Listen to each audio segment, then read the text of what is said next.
On August 4, 2020, in the quiet town of Rocky Mount, North Carolina, a young couple named Folarin Balogun and Yasmin Ryan celebrated the beginning of their new life together.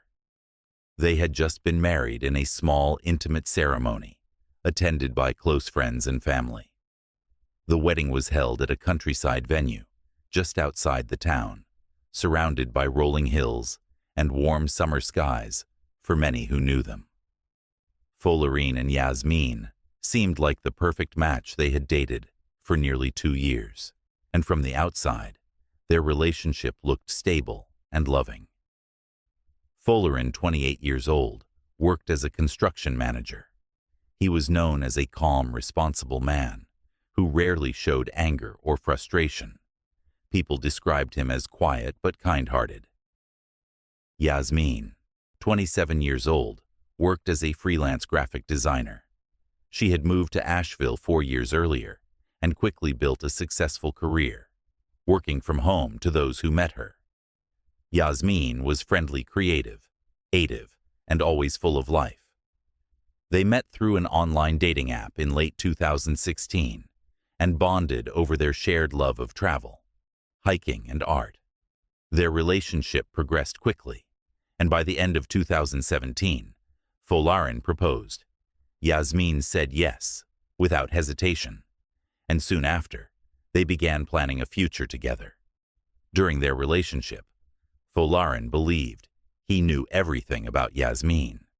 She shared stories about her childhood, her struggles moving to a new city, and her dreams for the future. However, there was one secret that Yasmin had never shared, something from her past that she thought was behind her forever. Yasmin was a transgender woman, assigned male at birth. She had transitioned fully in her early 20s, completing both her social and medical transition before moving to Asheville in her new life. She rarely spoke of her past, choosing instead to live privately and quietly for her. It was important to be seen simply as herself. Yasmin, when she met Folarin, she felt a connection stronger than any she had experienced before as their relationship grew more serious. Yasmin struggled internally with whether or not to tell him about her past. Each time she thought about revealing the truth, fear stopped her.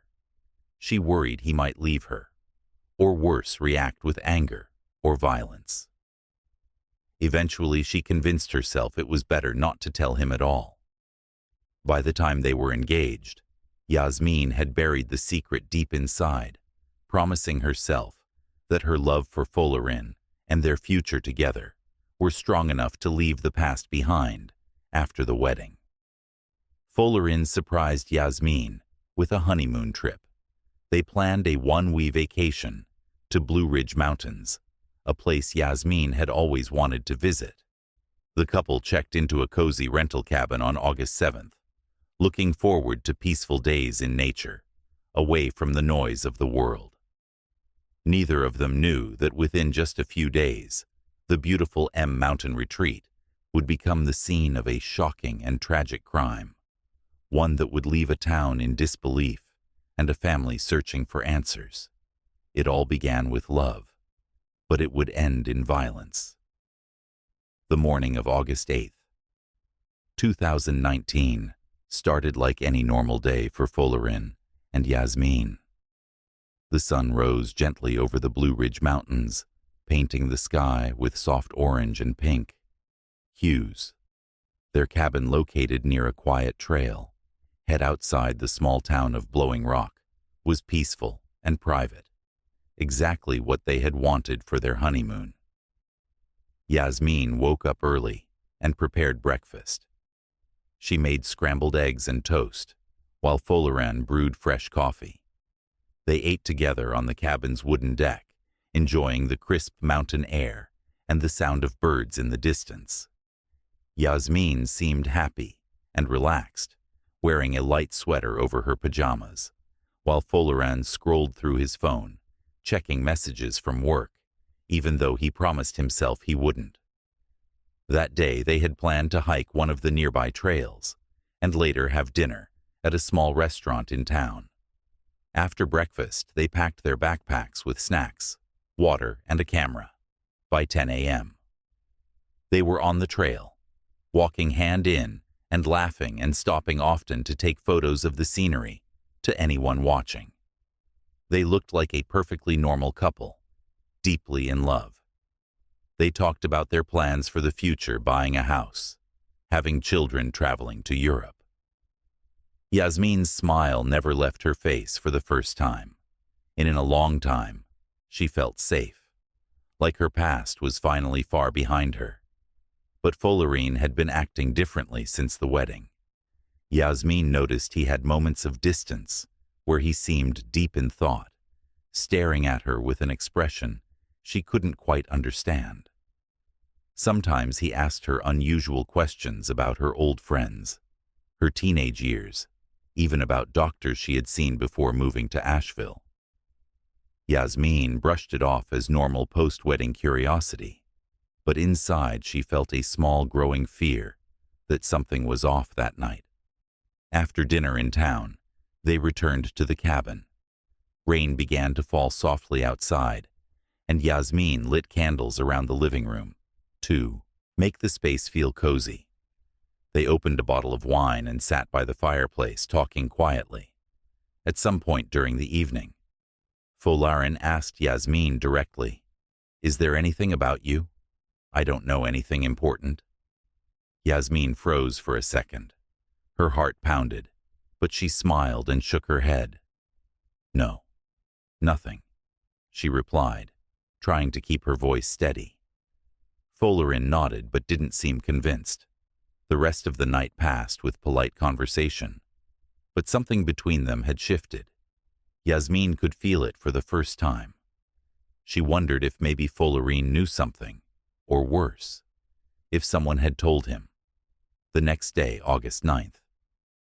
Folarin spent much of the morning on his phone, stepping outside to make private calls. When Yasmin asked who he was talking to, he simply said, "Work stuff," and changed the subject. Yasmin tried to ignore her growing sense of dread, reminding herself that this trip was meant to be a celebration of their new life together. But deep inside, something didn't feel right. There was a tension in the air that hadn't been there before. The beautiful honeymoon Yasmin had dreamed of was slowly turning into something else, something darker.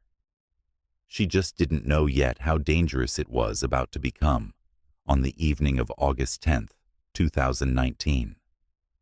3 days into their honeymoon, the peaceful silence of the Blue Ridge Mountains started to feel heavier. The weather had shifted. Dark clouds rolled over the hills, and steady rain began to fall inside the cabin. Yasmin and Folarin sat on opposite sides of the couch, the once warm and romantic mood between them now replaced by an uncomfortable quiet. Folarin had been acting strangely all day. He barely spoke, and when he did, his words felt cold and distant. He avoided eye contact. Yasmin asked if something was wrong, but he brushed her off with a short, "I'm fine," though it was clear that he wasn't the man she had married. Just a week earlier, seemed to be disappearing right in front of her. Later that night, as the rain tapped against the windows, Folarin excused himself and went into the bedroom. Yasmin stayed behind in the living room, staring into the fire, trying to calm her growing anxiety. She couldn't shake the feeling that something was happening, something Folarin wasn't telling her. After nearly an hour, she decided to check on him, but as she quietly approached the bedroom, she heard him speaking on the phone. His voice was low, serious. "She never told me," Folarin said. "Can you believe that?" How could someone hide something like that from their husband? Yasmin froze in place. Her heart sank. She realized in that instant that Folarin knew somehow. He had found out the truth she had kept hidden, whether someone from her past had contacted him, or if he had uncovered documents or messages she thought were long gone. Yasmin wasn't sure, but the secret she had feared revealing was no longer a secret. She slowly backed away from the door and returned to the living room. Her mind was spinning. Fear, shame, and regret all mixed together as she tried to figure out what to do next. Should she confront him? Should she pack her bags and leave? But they were in the middle of the mountains, miles away from the nearest town. It was late. It was dark. She felt trapped. A few minutes later, Folarin reappeared, his face blank, his eyes unreadable.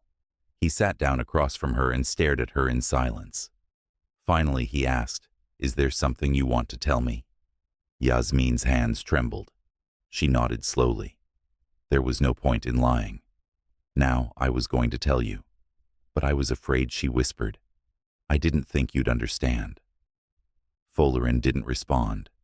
He simply got up and walked outside into the rain, leaving the door wide open behind him. Yasmin sat alone in the quiet cabin, realizing her worst nightmare had come true. The man she loved now looked at her like a stranger, and deep inside she started to feel that this story was no longer about a secret, it was about survival. On the morning of August 11th, 2020, local authorities received an unusual call from a nearby cabin rental owner in Blowing Rock, North Carolina. The owner, Mr. Harold Jenkins, reported that his guests, Folarin and Yasmin Balogan, had not checked out, as scheduled repeated phone calls to the cabin had gone unanswered, and their car was still parked outside, untouched, since the day before, worried that something might be wrong. Mr. Jenkins contacted the Watauga County Sheriff's Office by 10 a.m. 2 deputies were dispatched to the property to perform a welfare check. The rain from the previous night had left the area muddy and quiet. The air felt heavier than usual. When the officers arrived, they immediately noticed that the front door of the cabin was slightly open. One of the deputies called out, "Sheriff's office, is anyone inside?" But no answer came. Proceeding with caution, they entered the cabin. Inside, the scene was eerily calm. The living room was tidy, as if someone had just stepped out. 2 coffee mugs sat on the small table near the couch. A phone charger was plugged into the wall, and Yasmin's purse rested on the kitchen counter. But as they moved further into the cabin, they made a chilling discovery. In the bedroom, lying on the floor near the foot of the bed, was Yasmin's body. She had been strangled. There were no signs of forced entry, no broken windows, and no indication of a struggle. Everything else in the room appeared untouched, making the violence of the scene feel even more unsettling. Folarin was nowhere to be found. Detectives were immediately called to the scene, along with forensic teams to collect evidence. Photos were taken, fingerprints lifted, and the entire cabin was carefully searched for clues by 12:30 p.m. The case officially shifted from a welfare check to a homicide investigation. The initial assumption was clear. Folarin, Yasmin's husband of only 1 week, was missing, and his absence placed him as the primary person of interest. Investigators learned from Mr. Jenkins that Folarin and Yasmin had been staying there since August 7th, and according to rental staff, they appeared happy and normal in the first few days. However, things started to change when detectives interviewed a waitress from a local restaurant where the couple had dined on August 9th. She reported that Folarin seemed upset during dinner and had been asking strange personal questions to Yasmin in a tone that made her visibly uncomfortable. Police also retrieved Folarin's phone records. What they found confirmed their suspicions. Several long phone calls had been made from Folarin's phone on August 9th and 10th to an unknown number registered to someone from Asheville. Yasmin's previous city detectives quickly traced the number to a man named Gregory Hale, a former acquaintance of Yasmin from before her transition. when questioned. Later, Gregory admitted that Folarin had called him out of the blue, asking personal questions about Yasmin's past. Gregory, not knowing the full situation, had revealed that Yasmin was transgender, unaware of the possible danger this information could cause. With that, investigators believed they had identified the motive. Folarin had discovered Yasmin's past only days into their marriage. But now, the urgent task was finding Folarin. His car was still parked outside the cabin, and his wallet and phone had been left behind. It appeared he had left on foot, or someone had helped him disappear. What had started as a dream, Honeymoon, had become the site of a brutal crime, and the only person who could explain what happened was missing. By August 17, 2020, the search for Folarin Balogun had expanded. Beyond Blowing Rock police units, search dogs and even helicopters were deployed across the surrounding mountain areas. However, after nearly 24 hours, there was still no sign of Folarin. Investigators began to question whether he had managed to escape the area entirely, or if something else had happened to him. Then, at approximately 3:50 p.m., a breakthrough came, but not the one anyone expected. A hiker, Susan Miller, reported seeing a man matching Folarin's description the night of August 10th, near a remote section of the Tanwa Trail, about 4 miles from the couple's cabin. But what stood out most was that Folarin was not alone. According to Susan, he was speaking with another man near a parked black pickup truck. The second man was tall, wearing a gray hoodie and jeans. I thought it was strange for that time of night, especially out there in the dark. Susan told authorities they looked like they were arguing. This was the first indication that Folarin might have had help leaving the scene, or perhaps someone was involved in Yasmin's death as well.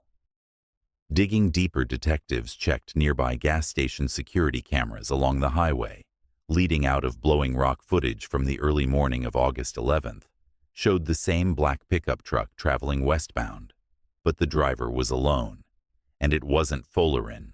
The license plate LED police to a man named Matthew Green, a local mechanic with a criminal history involving assault and illegal firearm possession. When police brought Matthew in for questioning, the investigation took a shocking turn. At first, Matthew denied knowing Folarin, but after only a few minutes of pressure, his story crumbled.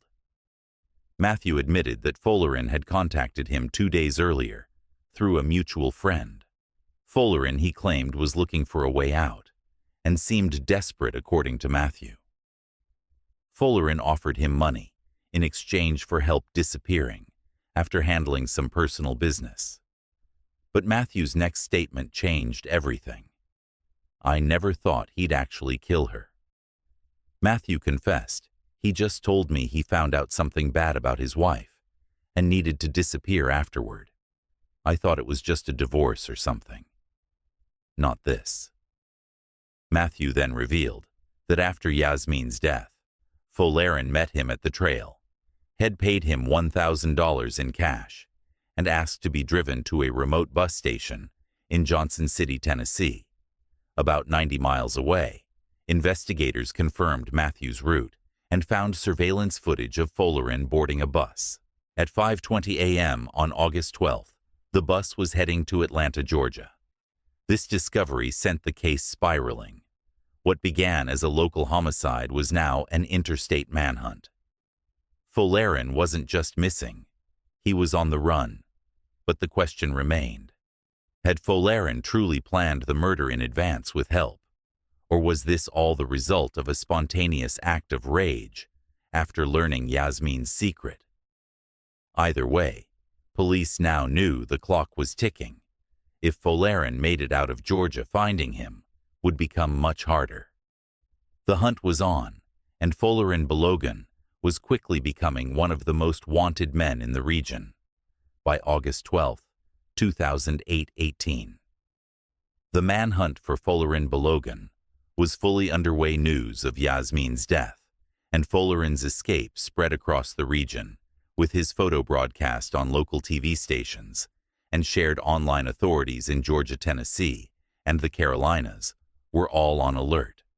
The FBI had officially joined the case, labeling Folleren as armed and dangerous. Detectives believed Folleren had a head start of nearly 48 hours.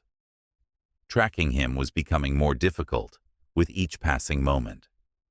The bus that left Johnson City had arrived in Atlanta on the afternoon of August 11th, but Folleren had already left the station before police arrived. No clear sightings had been confirmed, since meanwhile, new details about the case were coming to light.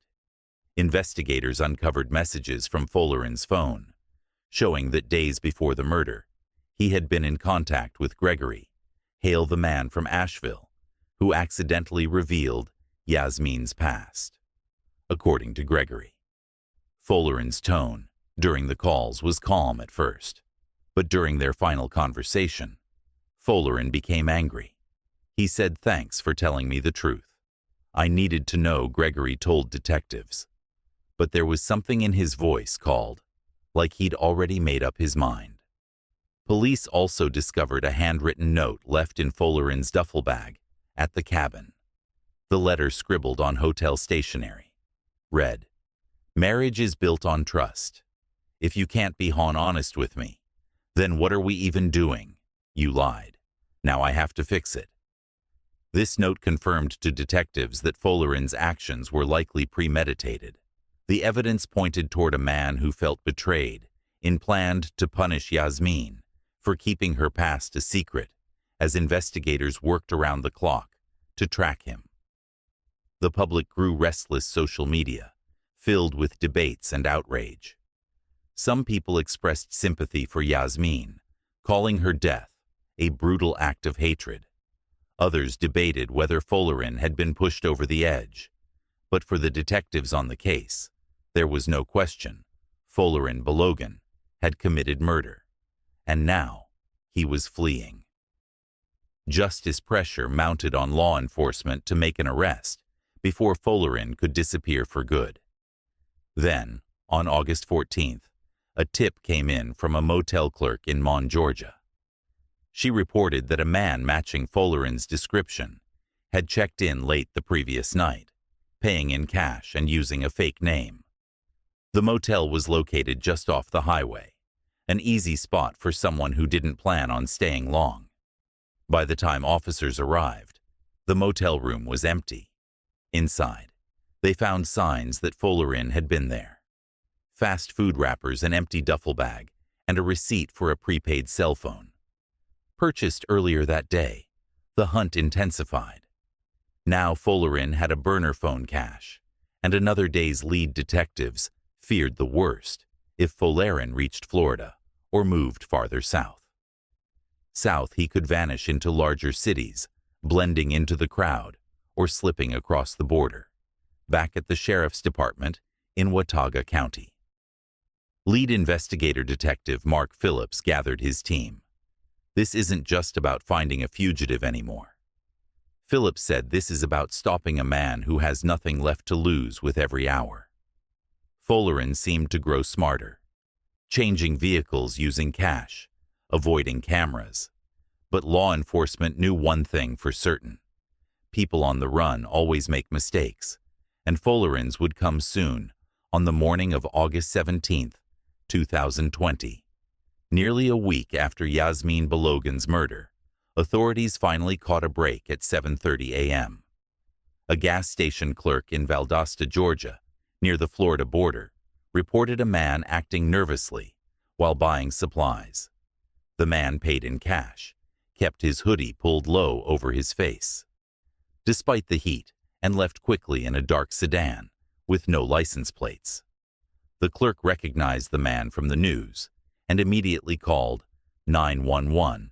By 8 a.m., law enforcement from multiple agencies, including local police, state troopers, and FBI units, began setting up roadblocks along major highways leading into Florida. Helicopters were deployed, and officers spread out across nearby motels and rest stops At 9:50 a.m., just outside of Lake Park, Georgia, a patrol officer spotted the dark sedan parked at the edge of a rest area. The engine was still running, but vehicle appeared empty. Approaching with caution, officers found Folarin Balogan sitting alone on bench nearby, staring out across highway. Thanks for watching True Crime Cases.